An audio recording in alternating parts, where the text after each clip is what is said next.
Good day. So in this video we're going to talk about close combat, melee, that kind of thing.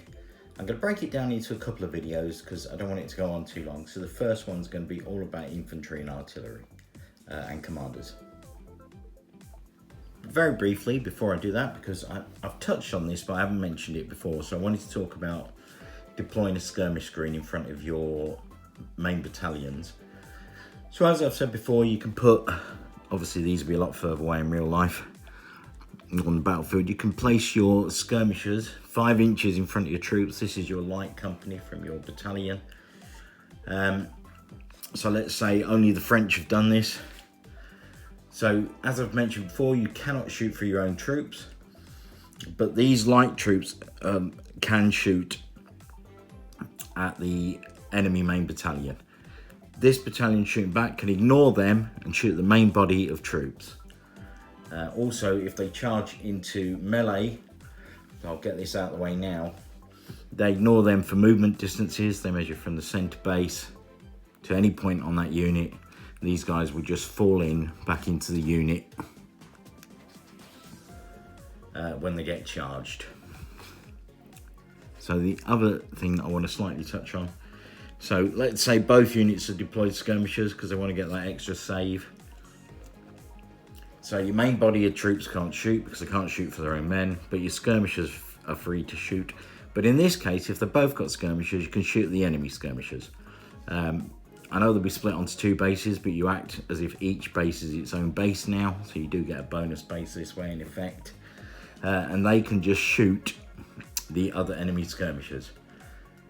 So that's how they work. Also, bear in mind, if you're using rifles, they get bonuses to hit, because obviously rifles are more accurate than muskets, and they've got a slightly longer range. So if you've got Portuguese caçadores, or you've got British 95th, 60th, whatever, you're going to have a bit of an advantage over the other armies that haven't got rifles. But that's how the skirmishers work. So they can shoot each other, or if only one unit's deploying them, they form up on the main body and they just shoot at the main body. You measure all ranges to there. Again, for melee, say that was there for argument's sake, you would ignore them. You measure from that base to any point on that unit, on the main unit, and that's where you charge to. Right, now I'm going to get more into how melee works. Okay, so this French battalion, brigade, has all formed up to make one mass column. Now you can leave little gaps in between them like I have there, or you can just push them all together. One mass column. They're coming towards these Austrian Landwehr. So you give them orders to move and to charge, which means they won't be shooting this turn because they're going to use the shooting action to do a charge. So how that works, they test, they do a brigade order, they pass, they do their 5-inch movement or 10-inch movement. If you're doing 2 moves, gets them to about there. They now have 1 shooting action left. And the old guard will lose their 4th action, again, because remember it's part of the brigade, so they can only do 3 actions as long as they're in that brigade. And they charge. So they use the last shooting action to move 5 inches into combat, and they charge. If they've got 2 shooting actions, they can do 5 inches plus D6. But at the minute, they've got a 5-inch charge. Charge reaction for the Austrians, they haven't got a lot. They can stand, and they can snap fire. So they get a chance to shoot these guys coming in to try and stop the charge. They haven't got a lot of hope because it's such a huge battalion. And the French in column ignore their first resolve test anyway. So they snap fire, so you get X number of shots per base, which I'll go into in the next video. And they can only hit on 6s. There is one exception to this. I think it's a special order that gives them +1 to hit. So then they'd hit on 5s. And now what they need to do is they need to cause a resolve test. Now, when a unit loses one base, it has to take a resolve test. But because there's 3 units here, you would actually have to kill 3 bases before any resolve test was necessary. And that's the only way you could stop that column coming in and smashing you to pieces. So once that shooting's taken place, let's say, for argument's sake, you remove 1 base. You've already measured, so you know you've got range to come in, and you just quite simply just move everybody into close combat. So another point to note is you can only ever charge in a straight line as well. So let's talk about how combat works now.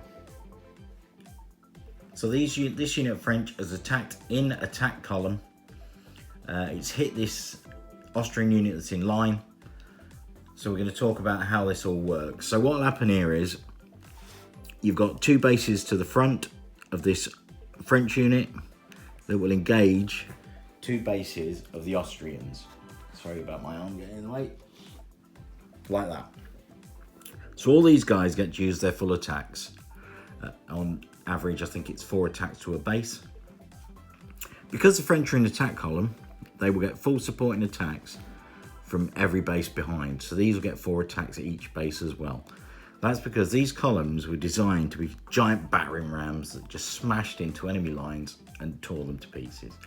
So because of that, we give supporting attacks all the way back for the French in column.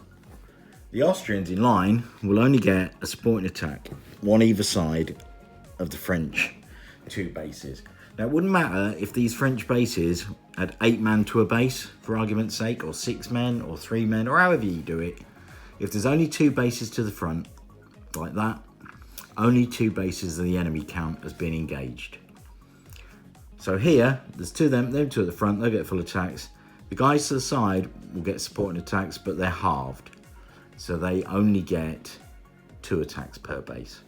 So you can see straight away that if you can hit somebody, if you're French and you hit them in column, and you can get across the battlefield without taking too much damage, you're going to walk through units in line. So I just thought I'd quickly show you another example. For argument's sake, your troops are in 4 deep line, which I think, somebody will correct me if I'm wrong, but I'm pretty sure the Austrians adapted this to try and get a half column, half line kind of thing going on to try and counter the French columns. So what will happen here is you've got 2 bases to your front again. So there's 2 of these bases will be engaged and get full attacks.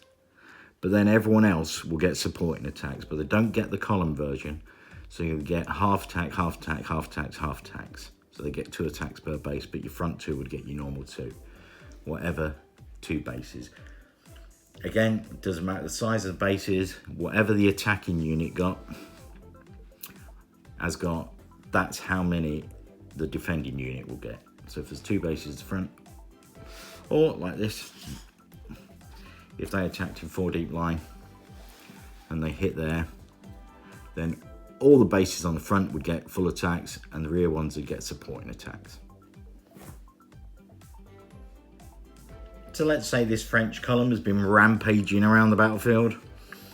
It's already destroyed 1 unit. So now it's come across this Austrian unit in 4 deep line and it's going to charge into its flank. So because it's in the flank, there are no supporting attacks. Only these bases will get to fight back. There are no supporting attacks when you're charging the flank. And also, the French will get the same rule as for enfilading fire, so they'll get to re-roll all misses. So if you get caught in the flank, it's bad news for you. You're probably going to get killed quite quickly.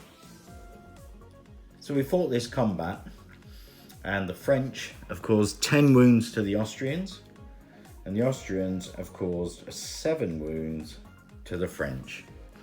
So remove any bases, like this, so they'll get 2 bases removed. And then we'll put wound markers, which I've neglected to get. Wound markers on the other bases show that's only got 1 wound left, that one's only got 2 wounds left. And then we need to do a break test to see what's happening. So the combat resolution is quite simple. You just take the difference of them two. So the difference there is 3. So the Austrians will have lost by 3. Excuse me. The Austrians were lost by 3. So they need to do a resolve test at -3. Otherwise, they're going to break. So let's say these Austrians are regular troops. So they test at -3. So they'll need 5 or less on their resolve, or they will flee. So you roll the dice and they pass. So if they pass, both units back up very slightly and lick their wounds and sort themselves out, ready probably for another round of combat coming straight up, depending on who gets the initiative. And if they flee, sorry, get me on the way. If they flee, they will flee 1 full move, 5 inches, plus D6. And that's the same for any unit, cavalry or whatever. They move 1 full move distance plus D6. So this leaves the winning unit, battalion, with options. So it can pursue, in which case it pursues exactly the same, move distance plus D6. If it captures them, obviously it captures their colours.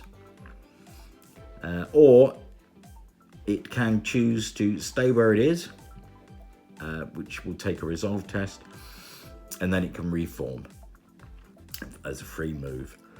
Also, if it pursues that unit and catches it, at the end of that, if it catches them, it can perform a free reform move. If it fails to catch them, it just follows up behind, basically.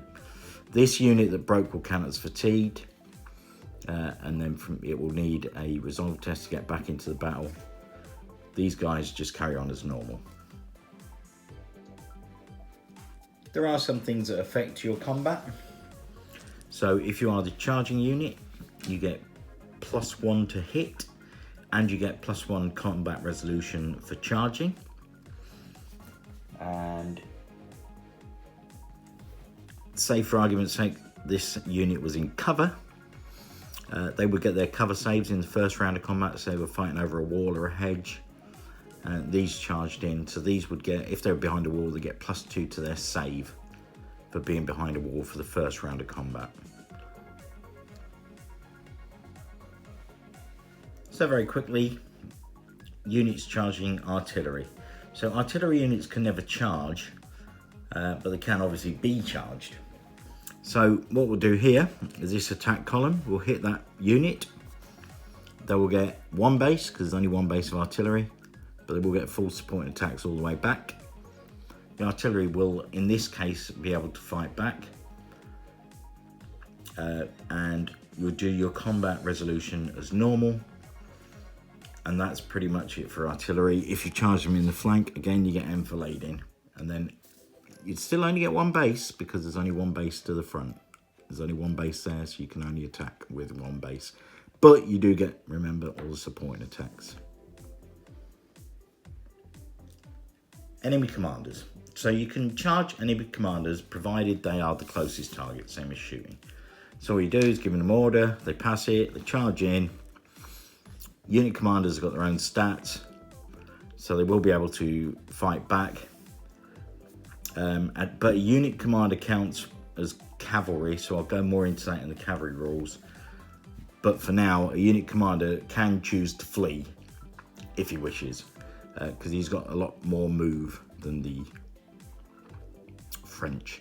So he'll be able to get away from that charge if he wants to. Or he could, you know, maybe the French are a little bit depleted. They've took a lot of trouble coming in and he fancies chances, and maybe he'll just decide to stand and fight. So you can only charge enemy commanders if they are the closest target. Charging light troops. Now light troops do not have, while they're in skirmish order, don't have flanks or rears, so you can never enfilade them. They can just turn around and face you whatever position they're in, even if they get charged. So what will happen here is these guys have given orders, they pass, they're going to charge in, they'll hit them. This base, they just move into line as if they're a normal battalion. and then they will fight as if they're a line battalion. They will get closing fire as normal, supporting attacks, everything else the same, but they'll count as a line battalion. You can't form them up into attack column. They have to go into line. And then you just work out your combat resolution as normal.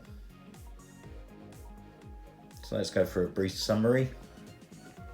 So, to charge a unit, you do your move action, you give them an order to charge. You can't move into combat, you have to charge. So, you select a charging unit, select who he's going to charge, so check, you know, the enemy he's going to charge into. You do your orders test to get to be able to do so. Measure your distance. You then move your charge distance and roll any d6 if you're using the extra shooting action to get that little bit further. The target will react.